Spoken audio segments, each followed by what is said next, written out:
Have you ever seen a movie that makes you want to throw up? Not that you have to throw up, but you know that if you threw up and just puked your guts, you'd feel so much better? That was a substance. That was the nastiest movie I've seen all year. That was gross. In spite of it being just unnecessarily disgusting, one of the best I've seen all year. I hate to admit it, but yeah, that nastiness was excellent. There's a lot to think about with this movie, but I also want to expel it from my memory all at the same time. Directed by Coralie Faja, stars Demi Moore, Margaret Qualley, Dennis Quaid. This is about an actress named Elizabeth Sparkle. She was a once great actress. Now she's doing fitness on daytime television. And she's getting older, and this movie is an interesting social commentary about beauty standards. I think that was the intention, that we're talking about beauty standards. And it's there. That's the conversation. But I feel like there's something much deeper than that, and I don't know if that was the intention of the director. That happens sometimes. Sometimes you have an idea, something you want to say, and you end up saying more than you thought you would. I feel like that's where we're going here.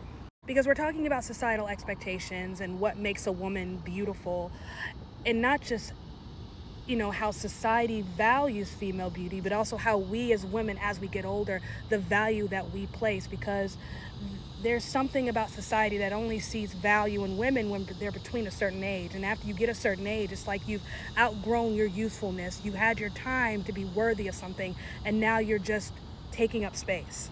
It's an awful thing to say, Savannah, but a lot of women feel like that, and we don't talk about it. We don't talk about it because the moment we talk about it, we're nagging, we're whining, we're complaining, we're just bitching for the sake of bitching. There's no compassion really for women over a certain age.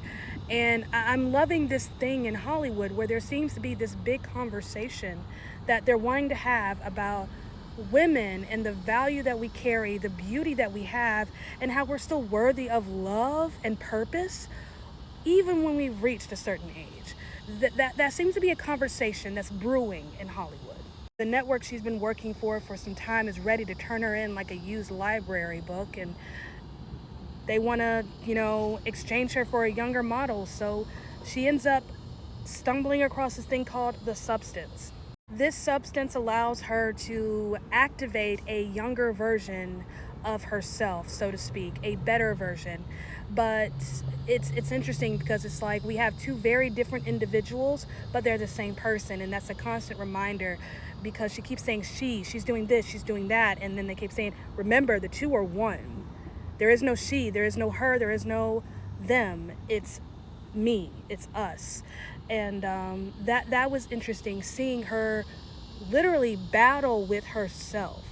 But that transformation, that first transformation from her older self to her younger self, that's where the nasty comes in. That was nasty. That was gross. And I'm like, okay, that's not too bad, but that was gross. It got worse.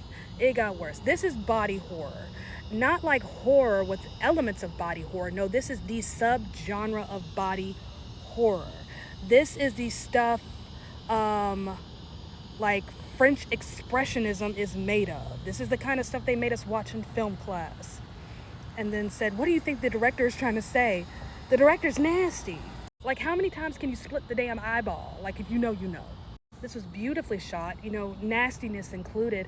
When it comes to body horror and women, there's something artistic about it. The way the female body is constructed and deconstructed in body horror. I think it's beautiful. Yeah, that was nasty. And I want to just drink holy water to feel better. Puke up my last meal. But there was a beauty to it. And it goes into the aesthetic and the cinematography, the way this was shot, very up close and personal and invasive. Feelings of vulnerability. Demi Moore is incredible. She's that girl. She's always been that girl. She's amazing. God, she's stunning. But for a woman who doesn't say a whole lot, there aren't a whole lot of lines in this. It's mostly, face and body acting and then the body horror. But it's the best I think I've ever seen. I mean, she's always been incredible, but Lordy, is that woman stunning. And then you have little Miss Margaret Qualley, who is having a very interesting year. She had Drive-Away Dolls at the beginning of the year, which was terrible. We're not even going to talk about that. Kinds of Kindness in June, the Yorgos Lanthimos movie, his follow-up to Poor Things. And now you have this, a very eclectic mix of films. She's very talented. She's a great actress, and beautiful. Just naturally just beautiful. I imagine this was a bit of a challenge for her because her role here was to, serve face while having very little substance, but giving us something to hold on to at the same time. She did it. That was incredible performances by these two women, again, who don't say very much, but everything is physical. But the broader conversation about older women and the value that we have, not just within ourselves, but our value to society. Just the question of what happens when our fertility is no longer of use. Stuff like that. There is an interesting little metaphor. There's so many little metaphors. As gross as that was, I would have to watch this again. This is something you watch more than once because, again, this film has a lot to say. But a metaphor at the very beginning that really just stuck out to me is when Elizabeth Sparkle, Demi Moore, is walking down the hall after, she's done filming, and she's going to the bathroom, and she turns to the left to go to the women's bathroom, but it's out of order. She turns to the right, and it's the men's bathroom, and it's working just fine. It's just an interesting little metaphor about what it's like to be a woman sometimes, and that we really are on a clock, and after a while,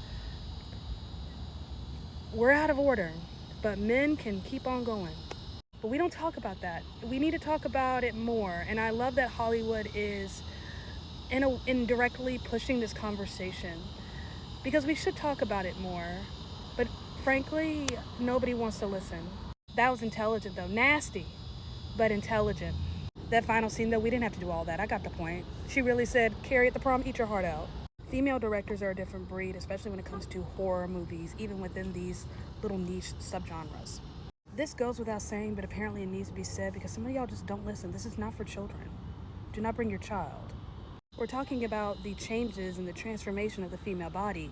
Read into that what you will. But no, that was solid. Nasty, but solid.